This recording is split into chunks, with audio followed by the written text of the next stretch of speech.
Nah, sebelum kita menelusuri bagaimana metakognisi pada anak, perlu kita ketahui bahwa metakognisi akan membantu anak menjadi pemikir kritis, pemecah masalah, serta menyelesaikan tugas dengan lebih baik. Nah, menurut Diane Kahn, pada tahun 2009 ada dua keterampilan kognitif. Yang pertama itu keterampilan kognitif tingkat pertama atau first order cognitive skill yang memungkinkan anak-anak mengetahui tentang dunia. Nah, ini menjadi fokus utama program dalam berpikir kritis. Sedangkan yang kedua itu ada keterampilan kognitif tingkat kedua atau second order cognitive skill, di mana melibatkan meta knowing skill yaitu mengetahui tentang diri sendiri dan lain-lain.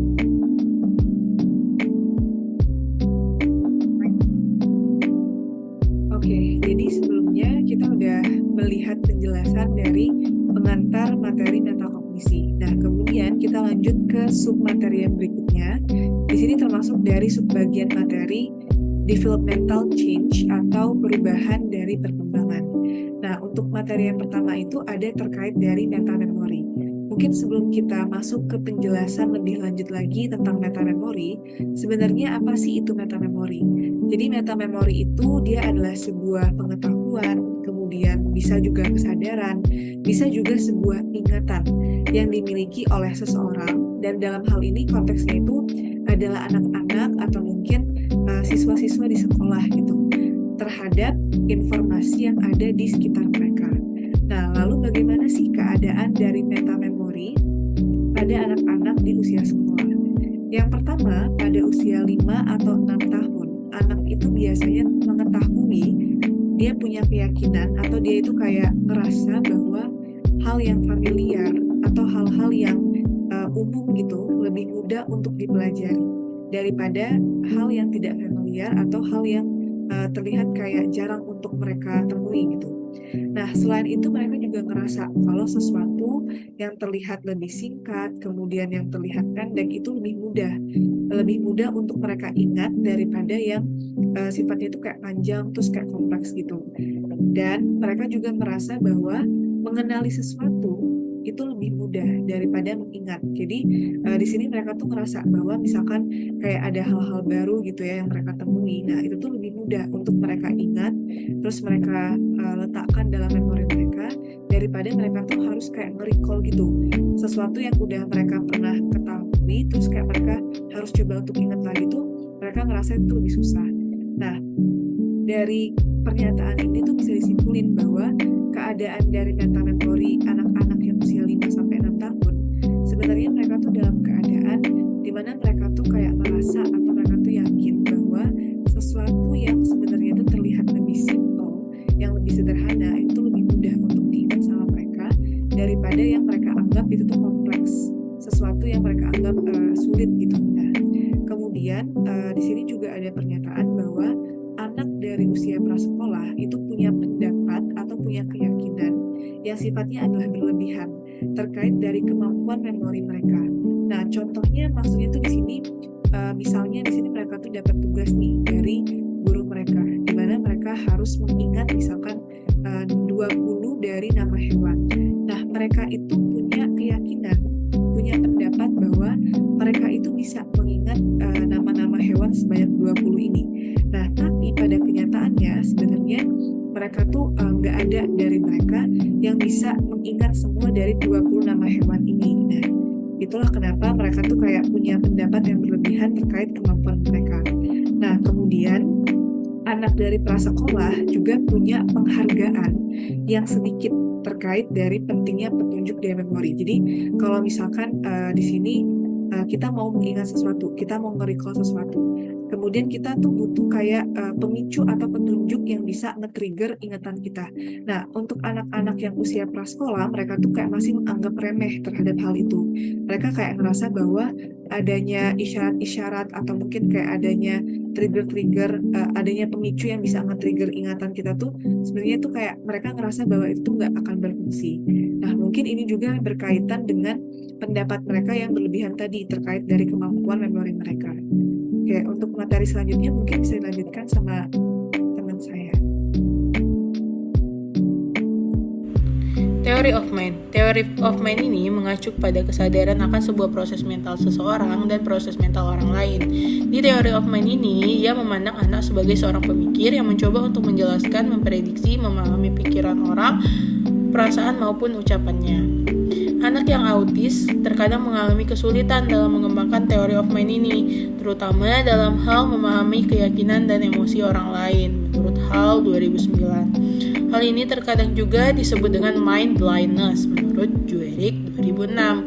Nah, Theory of Mind ini berubah ketika anak-anak berkembang menurut Gelman 2009 dan Wellman 2011. Perubahan utama terjadi pada usia 2, 3, 4 hingga 5 tahun. Nah, yang pertama adalah 2 to 3 years of age. Nah, dalam rentang waktu ini nih anak-anak tuh mulai mengerti 3 kondisi mental, yaitu persepsi, emosi, dan keinginan. Persepsi, anak-anak itu tahu ada orang lain yang ia lihat depan matanya dan orang yang dia nggak lihat di depan matanya. Yang kedua itu adalah emosi. Di sini anak dapat membedakan antara emosi positif dan negatif. Terus yang terakhir adalah keinginan. Nah, keinginan ini nih anak tuh mengerti kalau misalnya orang tuh menginginkan sesuatu, maka ia harus berusaha untuk mendapatkannya. Terus yang kedua itu adalah 4 to 5 years of age. Nah, di masa ini nih anak-anak itu mulai memahami bahwa pikiran tuh dapat merepresentasikan objek dan peristiwa secara akurat maupun tidak akurat. Middle and late childhood.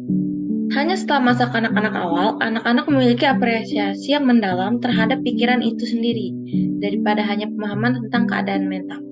Tidak sampai masa kanak-kanak menengah dan akhir, anak-anak ini melihat pikiran sebagai konstruktor aktif dari pengetahuan atau pusat pemrosesan.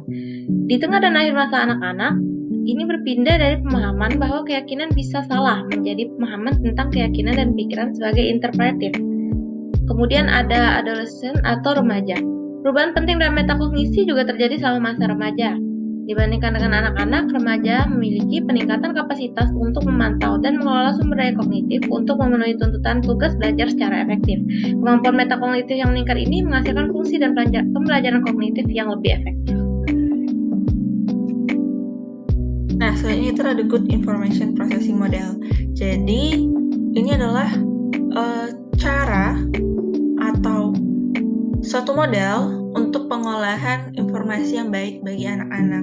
Untuk mengolah informasi yang baik pada anak-anak itu dibutuhkan kognisi yang kompeten yang dihasilkan dari sejumlah faktor yang saling berinteraksi, yaitu strategi, pengetahuan, konten, motivasi, dan metakognisi. Nah, di sini ada langkah-langkah agar anak-anak itu memiliki kognisi yang baik dalam mengolah informasi. Yang pertama itu, anak-anak dapat diajarkan oleh orang tua atau guru menggunakan strategi tertentu. Dan semakin banyak strategi yang digunakan, semakin baik bagi anak-anak tersebut, karena itu dapat menambah pengetahuan khusus untuk anak-anak dalam bidang tertentu juga. Kemudian, guru dapat menunjukkan kesamaan dan perbedaan dalam berbagai strategi dalam domain tertentu. Nah, setelah ditunjukkan kesamaan dan perbedaannya, siswa atau anak dapat mengenali manfaat umum menggunakan strategi yang menghasilkan pengetahuan strategi umum. Kunci pendidikan adalah membantu siswa mempelajari banyak strategi yang dapat menghasilkan solusi dari masalah. Ketika siswa diberi instruksi tentang strategi yang efektif, mereka cenderung dapat menerapkan strategi yang bahkan sebelumnya belum pernah mereka gunakan sendiri. Jika guru dapat memodelkan strategi, menjelaskan bagaimana langkah-langkah strategi tersebut, membimbing, dan memberikan umpan balik kepada siswa, mereka akan mempraktikkan strategi tersebut secara mandiri. Lalu bagaimana sih cara yang efektif bagi guru untuk membantu siswa menggunakan strategi? Baik, selanjutnya, strategies for helping students use strategies. Yang pertama, pantau pengetahuan dan kesadaran siswa tentang strategi untuk hasil belajar yang efektif. Dan pastikan juga untuk memantau siswa yang memodifikasi strategi dengan cara yang membuat strategi tersebut kurang efektif. Yang kedua, model strategi yang efektif bagi siswa. Yang ketiga, beri siswa banyak kesempatan untuk mempraktikkan strategi. Saat siswa mempraktikkan strateginya, berikan bimbingan, dukungan, dan umpan balik sehingga siswa dapat menggunakan strategi secara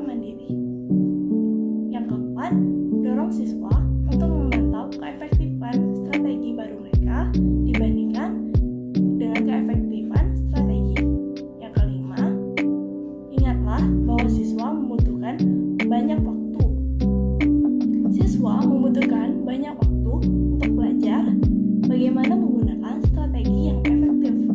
Bersabarlah, berikan dukungan berkelanjutan, dan terus dorong siswa untuk menggunakan strategi tersebut berulang kali, hingga mereka dapat menggunakannya secara otomatis. Kemudian, memahami bahwa siswa perlu dimotivasi untuk menggunakan strategi.